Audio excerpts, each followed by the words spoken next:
બંને હાથની મુઠ્ઠી બંધ કરો, બોલો ભારત માતા કી જય, ભારત માતા કી જય, ભગવાન બિરસા મુંડા જી કી જય, ભગવાન બિરસા મુંડા જી કી જય, રાણી કાજલ માતા જી કી જય, બાબા હિંદી જી કી જય, બાબા પીઠોરાની જી કી જય, જય આદિવાસી।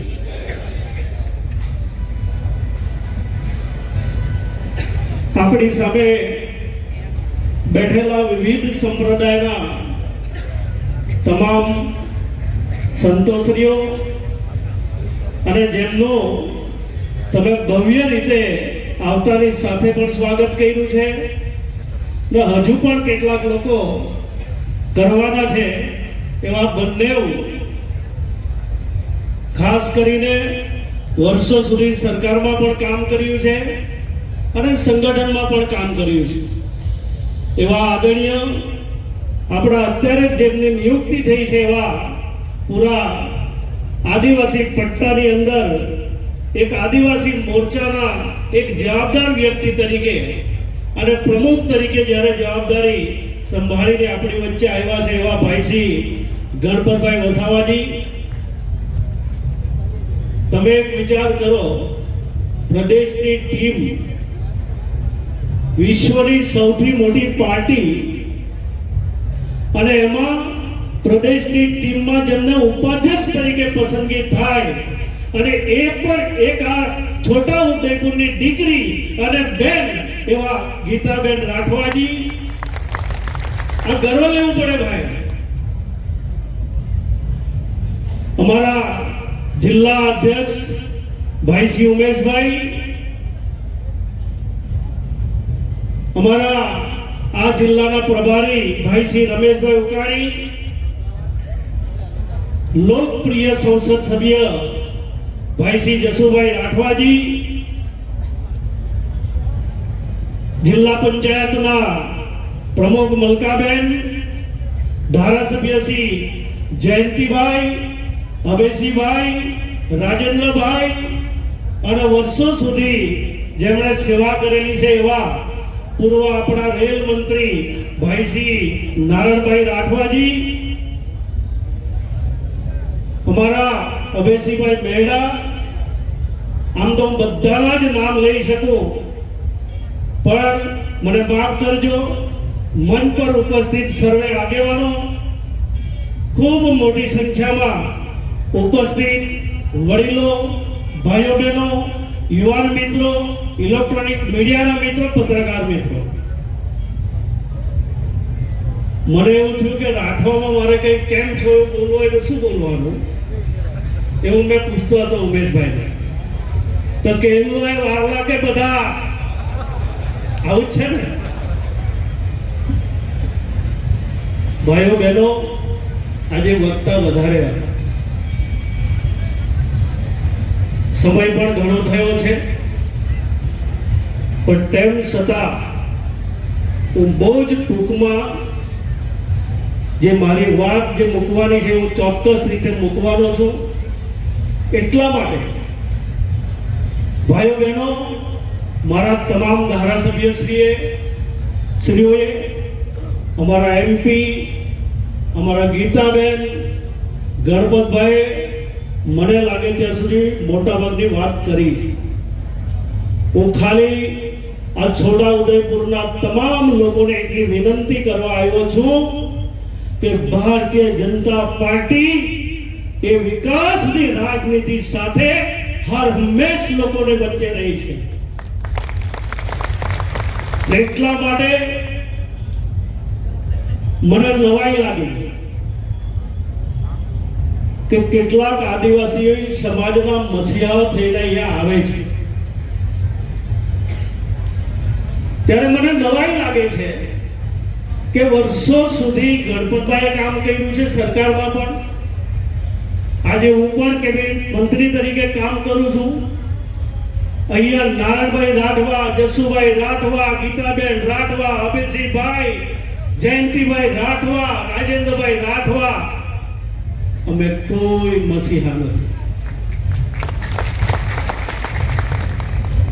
અમને મસીહાનું બિરુદ જોઈતું પણ નથી અમે એક સામાન્ય કાર્યકર્તા તરીકે લોકોના વચ્ચે રહેવાનું અમે પસંદ કરીએ છીએ કે ખાલી સીઝન આવે અને લોકો વચ્ચે જવું એ અમારો સ્વભાવ નથી. સમજી ગયા ને? સીઝન આવે અને લોકોને વચ્ચે જવું અને પછી ખોવાઈ જવું એ અમારો સ્વભાવ નથી. મેં સુરતની અંદર ગણપતભાઈ વસાવાજીના વિસ્તારમાં એમ કહ્યું, મીડિયાના મિત્રો ખાસ નોંધ લેજો, જેમની દુકાન નથી તે ઉધાર આપવાની કહેલા છે.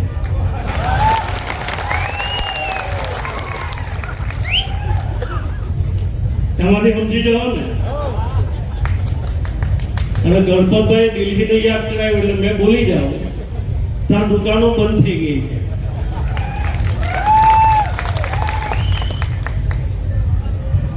અહીંયા બહેનોને ખાસ કહું છું કે દુકાન જ નથી અને કોઈ એવા બધા વચનો આપશે અને જેવો સમય પૂરો થશે ને તે દુકાનનો એડ્રેસ બી નહીં આવે. પણ અહીંયા તો આ મંચ ઉપર સંગઠન પણ બેઠું છે અને સરકાર પણ તમારી વચ્ચે છે અને જે બોલીશું તે તમારી વચ્ચે બોલીશું અને બોલેલું અમે પાડવાનું પણ તમારી વચ્ચે ખાતરી પણ આપીએ છીએ. ભાઈઓ બહેનો, ભારતીય જનતા પાર્ટી ગુજરાતની અંદર 30 વર્ષથી શાસન કરે છે. આ બધા વક્તાઓ બોલતા હતા ને, સાયન્સ સ્કૂલ આવી, માધ્યમિક શાળાઓ આવી, કોલેજો આવી, GLRS આવી, EMRS આવી, એકલવ્ય આવી, મેડિકલ કોલેજ આવી, એન્જિનિયરિંગ કોલેજ આવી. એ રાતોરાત નથી આવી. નરેન્દ્રભાઈ મોદી સાહેબની 30 વર્ષની તપસ્યા ત્યારે એ ગામડા સુધી આવી છે. ભાઈઓ બહેનો, આ રાતોરાત નથી થતું. અને કેટલાક નેતાઓ હજુ તો માંડ તમને તક મળી છે ને અમારા આદિવાસી સમાજને ગુમરાહ કરવાની કોશિશ કરો છો.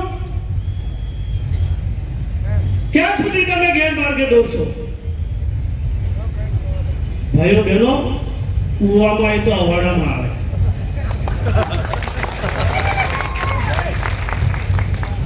ને અહીંયા તમને પણ બધા લોકોને કહેવા આવ્યો છું, પવન જોઈને હુકડું મૂકજો, ને તો છોટાઉદેપુરનો વિકાસ જે રીતે લોકના વિસ્તારમાં જજો, હું આજેની ખાતરી મનપતથી આપું છું. એમના પહેલા પણ કેટલાક નેતાઓ બનવા નીકળેલા, આજે ત્યાં મારે આદિવાસી સમાજ ઉપર મને દયા આવે છે. એનું ઘર બદલાયું નથી, એના ઘરમાં કોઈ શૌચાલય નથી, પાણીની કોઈ વ્યવસ્થા નથી, ફળિયામાં જવું હોય તો સારો રસ્તો નથી, અને તે આજે છોટાઉદેપુરમાં આવીને વચન આપે જેમનાથી એમના વિસ્તારમાં હજુ પણ ગામડા છૂટા પાડવાની જરૂર છે. કેટલીક ગ્રુપ ગ્રામ પંચાયતો ચાલે છે, એને અલગ ગામ પાડી આપો, ત્યારે તમને હું નેતા માનીશ. તમે શેની એક રાજ્ય બિલિસ્તાનની માંગણી કરો છો, જેનાથી ગામ છૂટું નહીં પાડી શકાય, તે રાજ્ય છૂટું પાડવાની વાત કરે. એક ગામ છૂટું પાડવું હોય ને તો એ તમારા પગના તળિયા દહાઈ જાય. ભાઈ, એમને એમ છૂટું નથી પડતું. અને રેવન્યુ રીતે જ્યારે ગામને છૂટું પાડવાનું હોય ને, તો કદાચ છોટાઉદેપુરમાં પણ જોવાનું મળતું હશે કે કેટલાક ગામ છૂટા પડી ગયા પણ હજુ રેવન્યુનું છૂટું પાડી શક્યા નથી. એવી પરિસ્થિતિમાંથી પસાર થવું પડે છે. ત્યારે શું તમે માની જવાના છો કે કોઈ ભિલિસ્તાન રાજ્ય આપશે? માની જવાના છો?